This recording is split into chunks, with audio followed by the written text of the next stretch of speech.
કે બારે મેઘ ખાંગા અને હૈયું હરખથી છલકાય, કારણ કે ગામડામાં વરસાદની મજા કંઈક અલગ જ હોય. આ વરસાદની મોસમ અને ગામડાના અદ્ભુત નજારા કંઈ સ્વર્ગથી ઓછા ના લાગે. કે ખેતરોમાં પાણી ભરાય અને મન હરખથી છલકાય.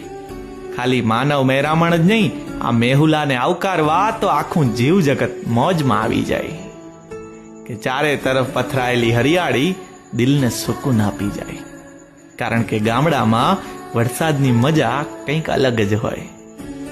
ગામડામાં વરસાદની મોસમ એક ઉત્સવ જેવી લાગે.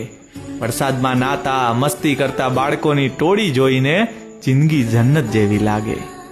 આજે ભીની માટીની સુગંધ આવતા જ આપણો દેશ, આપણું વતન યાદ આવી જાય, કારણ કે ગામડામાં વરસાદની મજા કંઈક અલગ જ હોય, કંઈક અલગ જ હોય.